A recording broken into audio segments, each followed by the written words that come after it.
everybody, and welcome back to Gaming on Caffeine. My name is Isaac, and we are back for episode 17 of my modded survival island. Last episode, we were working on our advanced enchantment table and upgrading our boots of the traveler to make them faster and to make it so we take less damage when we fall from our jetpack, which all worked nice and well. And today, I want to start by tweaking a few of the setups that we have around our base to make them just that little bit better. So the first thing I want to start with is probably the most important change I'm going to make, and that is to the tree farm. So right now, we have the leaf cutting robot, which is going through a ridiculous number of shears and using them to cut down all the leaves to make sure that none of the other robots get stuck and can't do their job, which would cause a big backup of all the rest of the systems. And so, the first thing I'm going to do is change one of the recipes in our auto-crafting logistics pipe system, and this comes from a bunch of comments in the comment section over the last few videos, telling me that we can in fact make shears out of copper ingots. If we go and do something like this, it does in fact make copper shears. I did a quick test before this episode started, and the robot does pick up the copper shears and use them as if they were normal shears. So, we're going to do a quick flyover to this guy, and just replace this. Get rid of those two, replace it with copper, and then just import that onto the crafting logistics pipe. And that should result in us having a bunch more iron to use over the course of the next couple of episodes. I did leave this world running actually for quite a while, a good couple of hours, since the end of last episode, mostly to get some more iron and to let our magical crop farms grow a little bit. And even after leaving this on for a few hours and having the quarry running at full, well, I say at full speed, having the quarry running at full speed as fast as it can go with one iron generator, we still didn't have that much iron. So what's probably going to happen now is we're going to run out of copper really quickly, but hopefully we should have a lot more iron. And currently I find myself using iron a lot more than I do find myself using copper, so I hope this will work out. We'll see how it goes, and if needs be, we can always change our tree farm setup in the future. The second thing I want to work on is over here, our harvesters are full up on sludge. We mentioned this a little bit last episode, and I didn't think it was going to be too big of a deal because the magical crop plants grow not that quickly, but as you can see by a few of these not being harvested, because all of these harvesters are now full of sludge, they're taking a little bit of time to harvest some of these, and it's kind of slowing down the farms. So one thing we're going to do real quick before we get into the meat of today's episode, which, sneak peek, is going to be a bit of Botania, is we're going to make ourselves some void fluid pipes. These are pipes added by Buildcraft. I don't know actually if we're going to need a wooden fluid pipe. I bet we do. But either way, to make this, all we need is a normal void transport pipe, which is made using redstone, glass, and some ink. And as always, if we go over to our tree farm, where else but the tree farm to find ink? So we'll take some of that. I will actually quickly grab that leadstone conduit back, and we should have glass and redstone. I think we have a glass. Actually, do we have any more glass in the system? Glass. We do not. That is not good. Do we have any sand? We do not. What the heck? Okay, oh, we have some sand on us. Let's get that smelting up in there. And then let's quickly go ahead and do something like this. And actually, when I think about it, we get 8 void pipes for that, so I don't think we're going to do any more. I also spent quite a bit of time with the dye seeds and the watering cans since last episode, making a bunch of the Technicolor essence, which allows us to make all the different colored dyes, and that will become more apparent when we jump into the Botania stuff. But for now, it does actually work quite well in terms of making the pipes, because of course we need the pipe sealant, which is made using cactus green, which we can make like so. Let's go ahead and make a bunch of that. Let's make ourselves a bunch of you. And then let's see, can I just put this right onto here? I think, if I'm not mistaken, the harvester does auto output its fluid. It does. Cool stuff. Okay, that makes our lives a lot easier, because otherwise we'd have had to get a wooden fluid pipe, we'd have had to get redstone engines or redstone gates and put those on there, but that works fine. And for now, we're basically just deleting all of our sludge. In the future, I would like to upgrade this so that we have some sludge boilers, and we can start turning that sludge into things like clay, peat, dirt, soul sand, all that kind of stuff that we can actually start to use and store. But for now, just to keep our magical crop farms as fast as possible, we're just going to go ahead and void all of that sludge, and we'll come back to that in the future.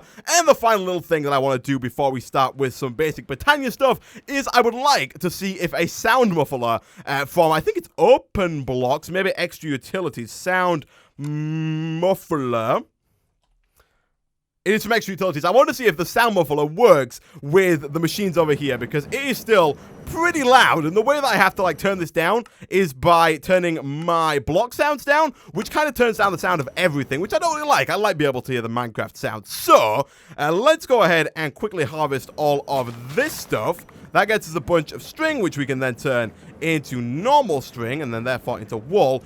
That's a lot less wool than I thought we were going to have. Do we have any more lying around over here? We have 6. That is actually kind of perfect. So now what we can do is we can not do that. Instead, we can grab ourselves some oak wood, which we should have in here. Yes, we'll take some of you. We'll go ahead and we'll make ourselves one of these. Get the note block, throw it in the middle, surround it with some wool, and this gets us a sound muffler. And basically, for those who don't know, it muffles sound. So right now, we can hear all of these machine sounds. They are pretty annoying. If we take this and put it there, boom. It quieted it down. It reduced the noise levels a little bit. It seems like the basic smelting factory from Mechanism is still a little bit there and seems to not be affected by the sound muffler, but on the bright side, the crusher seems to be much, much quieter. So I'll turn this up a bit, and I think we can actually turn off Mechanism sounds in the config file. So I'll probably look into that between episodes as well, and I'll probably expect in the next update that the Mechanism sounds will be off completely. So there you go. All right, what I want to work on now is I want to get started with a little bit of Botania. And the reason for this is that Botania adds a bunch of really cool stuff that we can mess around with, as well as giving us a really cool way of making use of all of the leaves that we are getting from our tree farm, because we are getting a ton of leaves, and it means that we're not just wasting all of that iron and copper on Shears in vain. So to start with Botania, we need to make ourselves a petal apothecary. So actually, no, before we make ourselves a petal apothecary, what we need to do is we need to get ourselves some Botania flowers. But Botania is very much a tech mod, but it's done using flowers. So what we need to do is if we go ahead and type in Botania, and you'll notice that Botania adds a ton of new flowers to the game. We have a few of them around on our island. Unfortunately, we only have the mystical light blue flowers on our island, which is a bit of a shame because we in fact need a bunch of other flowers in order to get stuff up and running. Thankfully, what we can do is we can use these blue flowers as well as red or yellow dye to make what is known as magical fertilizer, and then we can use that fertilizer to plant more Botania flowers. So the first thing we need to do is get some bone meal. I'm fairly certain we have at least a few bones in one of our chests. We've got 3 in there, and then none in there. We've got 3 sets of shears. Oh no, we've got 20. Wow, okay, geez, nice. Let's take those, and basically all we have to do is we need some botanical fertilizer, which I don't think is called that. It's called floral fertilizer. To make this, we can either use bone meal and 4 of any color of floral powder, or we can use bone meal with 2 dandelion yellow and 2 rose red. Thankfully, since the end of last episode, I went ahead and made a bunch of the Technicolored Essence, so we can go ahead and make a ton of Dandelion Yellow and Rose Red fairly easily. Like so, boom, boom, and boom. And I'd actually like to get one more just to make a nice even number. Let's get rid of the string. And there we go. And then we can combine all those up with our bone meal, like so, boom. Was it this? I think it was something like that, but first of all, we of course need to make the bone meal. Jeez. Let's make that. And then let's combine those up. And our inventory is getting flipping messy as all heck. We need to get rid of that. I wonder if it's a shapeless recipe. I think it actually is. Yeah, you can put these anywhere in the crafting table and they will work. That gets us 12 botanical fertilizer, which is fine because once we start planting the flowers, we can then use those to get even more flowers. And it's kind of just an endless loop from there on. So let me quickly go ahead and dump some of our stuff into the dump chest here. We don't need any of this stuff. This is kind of all last episode stuff. We'll get rid of the invar. We'll get rid of the oak, diamonds. Coal can go, obsidian can go. Yeah, we'll leave all those there. Basically, the way this works is if you right-click anywhere on grass, boom, it will grow some random Botania flowers, which we can then take and use for whatever we like. So, the first one that we're going to need to progress is a mystical white flower, because the first flower that we are going to make is the pure daisy, and that is used to get ourselves some living rock and some living wood. So, what I'm going to do, guys, I'm going to go away. I'm going to do this a few more times. Let's keep planting this. Oh, we got a white flower. Okay, cool. Let me do a quick check here. If I type in pure daisy, how many mystical white petals do we need? We need 4 mystical white petals in order to get a pure daisy. So, what I'm going to do is actually, I'm going to quickly show you how we can get more botanical fertilizer without using red and yellow dye, because you can in fact do it using the old Botania flowers. And to do that, we need what is known as a pestle and mortar. This guy over here, really easy to make. It's a ball, a plank, and a stick. Do we have any planks left in here? We do. I will quickly take those, make myself a ball, and we have just enough to make the sticks and still have a plank left. So I will go ahead and do that, like so. Nope, okay. Like that. There we go. And basically all you have to do, you can craft these up into petals, and then you can crush those petals down into the floral powder, like so. I was about to do it with the white one, but that would have been a mistake. And then once you got 4, you can then combine that up with the bone meal, and you get yourself another piece of floral fertilizer. So what I'm going to do, guys, I'm going to go away. I'm going to do that over and over and over again until we get at least 4 mystical white petals, which requires really only 1 more white flower, which actually we could probably get without cutting away here. I say that, and we can't. So I'm going to go away. I'm going to try and get some more mystical white flowers. I'll be back in a second. And not too long later, we now have a bunch of Botania flowers. So, as I mentioned a little bit earlier in today's episode, the first thing that we need to make is the petal apothecary. So let me quickly go ahead and dump some stuff that we're probably not going to use for the rest of this episode into here, because these Botania flowers take up a ton of space. But once we got that, the first thing we need to make is the petal apothecary. So if we type that into any eye, over here, you can make a bunch of different colored ones. We're going to make the basic petal apothecary, which is made using basically all cobblestone with 1 of any color mystical petal. We're probably going to go ahead and use light blue because we have the majority light blue. And basically we need some slabs, like so, and boom, like that. There we go. So once we've got a petal apothecary, this is kind of the basic way that we are going to make more powerful flowers, because the way the Botania works is we have all these basic flowers that basically serve no other purpose really than to make the petals, which we can then use to make better flowers that can do other cool stuff. For example, if we go over to Botania again, we probably see all of these flowers down here, like the pure daisy, the mana star, the daybloom, the nightshade, the endoflame, all of these flowers here, the orchid, which is a really cool one, all of these flowers down here do stuff that normal flowers don't do, and these are what like kind of the meat of Botania are and where all of the cool stuff comes from. So we need to start making some of these flowers. Now the way that we start by making some of the basic ones is in the petal apothecary. Now this does need to be filled with water, and unfortunately, as far as I know, you cannot automate the pumping of water into this thing, which is a bit of a shame. But for now, I'm not going to stand over here because that noise is going to drive me insane. For now, because we don't have a Botania island, we will put it here. We are of course going to need a bucket, which we do have. Good stuff. We'll take you. Also, our chests are getting real full again, which I don't like in the least. Let me quickly grab you. And there's nothing really that I can get rid of. We need to make a bigger chest, or at least like make this chest bigger, or just make another default route. Jeez. But anyway, we can put you into there like so. And then the first flower that we're going to make is the pure daisy. So to make the pure daisy, this guy over here, we need 4 mystical white petals as well as some normal Minecraft seeds. So every recipe in the petal apothecary ends with a normal Minecraft seed. So let me get some more of the mystical white flowers. To put these into the petal apothecary, all you have to do is just drop them in. 1, 2, 3, 4. They will just land in there. And then to finish the recipe off, to tell the petal apothecary that you are done, just throw in a vanilla Minecraft seed. Boom! And a wheat seed, that is. And you will be done. And we got ourselves a pure daisy.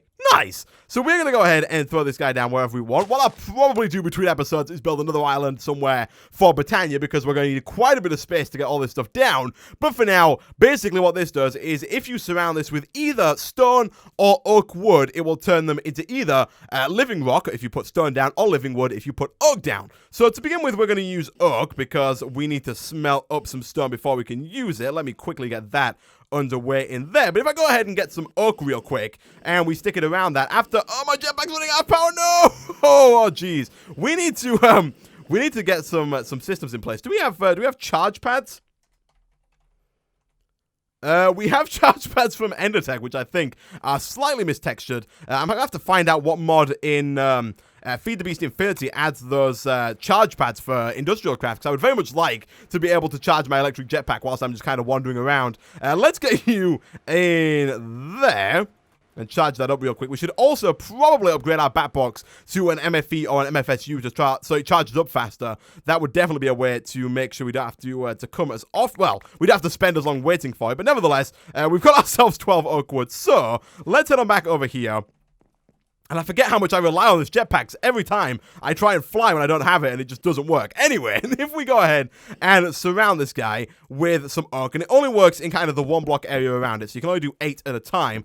But if I put these down, after about a minute, I think it's exactly 60 seconds, after they go down, this will turn into living wood. And then we can use living wood to make stuff like mana spreaders, or we can use living rock to make things like mana pools. And we'll get into mana, I guess, as a whole kind of entity in itself. I guess right about now, whilst we're waiting for that to turn. So basically, mana is the main source of power in Botania. Like Industrial Craft has EU, most other mods have Redstone Flux, Stormcraft has all of its aspects and its V. Botania has mana, and the way that we make mana is again using some of those flowers that I showed you earlier. So one of the first ones that's kind of the default first one to make is the Day Bloom. The Day Bloom is like a solar panel for Botania, and it will produce mana, very small amounts of mana I might add, but it will produce mana from the sun and send it to nearby mana spreaders. So to make this, we need 2 yellow petals, 1 light blue petal, and 1 orange petal, of course in the petal apothecary with a little bit of water, like so. So we need 2 yellow, 1 light blue. I could throw you in there, like so. Yellow, we're running out of space. Let me quickly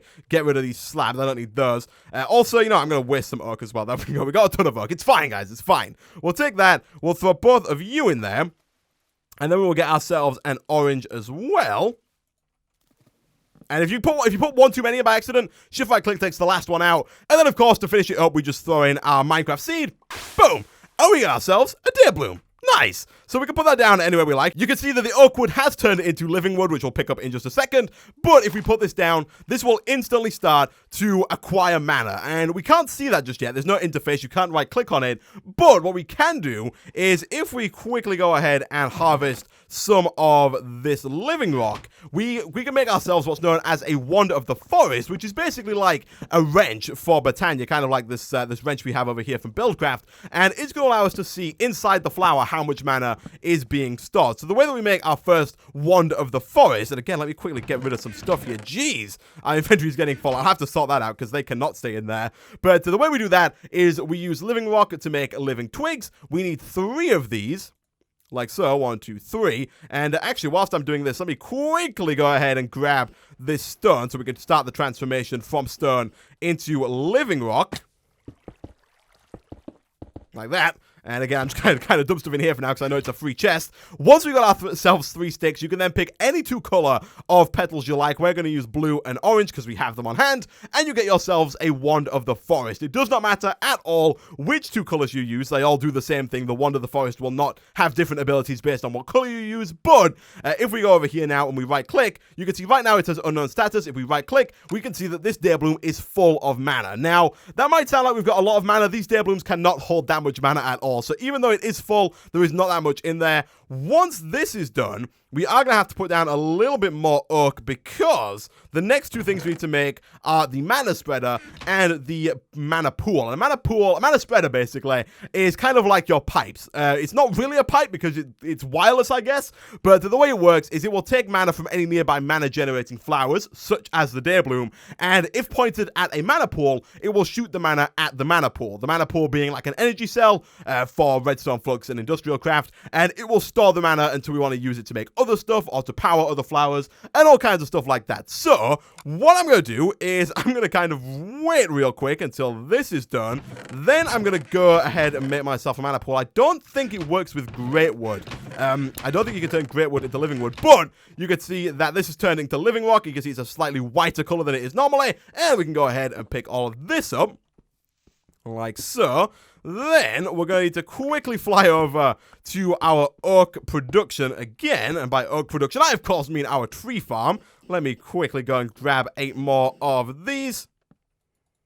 1, 2, 3, 4, 5, 6, 7, 8. This thing's still doing very well. I'm happier with how well the tree farm's doing. Although I bet we have a lot less copper than we did have at the beginning of today's episode. Anyway, let's put down the oak wood.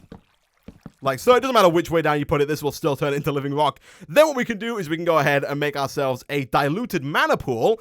This is kind of the lower tier of mana pool, and we can't make a real mana pool, which is, gets the better tier of mana pool, until we have some mana in a diluted mana pool. But we can go ahead and put this down. I'm going to go away and wait for like 45 seconds until this turns into living wood.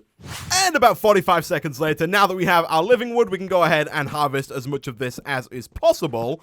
And we can make ourselves our very first mana spreader, which looks a little bit like this. Boom, boom, with, I believe, any color petal. Again, we'll use light blue because we have the most of it, as well as one golden ingot like so. And that gets the mana spreader, which basically will take all the mana from this day bloom and send it through to the diluted mana pool. If we put it down like so, you can see this section here is facing the diluted mana pool. And if you get your wand of the forest, it will show you that the mana is going this way. And also, what we need to do now is shift right click with our wand in the forest in our hand anywhere in the world, and it will see it right there in the middle where it says Wand of the Forest. Above it, it says bind mode or function mode. We need to switch it over to bind mode, and then if we shift right click on the day bloom, shift right click on the mana spreader, it will then send all of its mana from the day bloom to the mana spreader. Those two should, oh, I don't want to do that. Those two should link together. You can also bind mana spreaders to mana pools if you don't want it to point to this one, if you have a different one somewhere else. But basically, what that should do now is you can see the day bloom is empty. The mana spreader has a little bit of mana in it. Probably not enough to start shooting mana out to the mana pool, but it does have a little bit in there, and once it gets enough, it will send a burst over to the mana pool. What I went ahead and did whilst I was waiting for the living wood to be produced is I went ahead and made some more day blooms so we can start producing mana a little bit faster. One key thing you do have to bear in mind when putting down day blooms is that you cannot put them like this. You cannot put them close together. You'll see these little yellow particle effects. Basically, this means that they're going to work slower than usual. To get the most efficiency out of these guys, you're going to want to make sure that they have a bit of space around them, and this usually works by just letting them have like a gap. If you put them down like this, that should work just fine. I could kind of do with one more just to make this a little bit even. Unfortunately, it is evening, so these guys are actually not going to produce any power. There are, of course, other flowers, such as the nightshade, which is basically a day bloom, but for the night, and it will use, I guess, the power of the moon, I don't know, to produce mana, but there are ones that work in the evening as well. For now, we'll put that down like that. And basically, guys, what I'm going to do between this episode and next is let quite a bit of mana build up in here and send it over to here. Next episode, we'll come back, we'll build a real mana pool, and I'll show you what I mean by when I say that Botania has some pretty cool stuff that we can do, including a way to make some good use out of our leaves. But for now, guys, thanks for watching. If you enjoyed the video, be sure to like. It really does help out a lot. Leave a comment down below, and I will see you guys next time.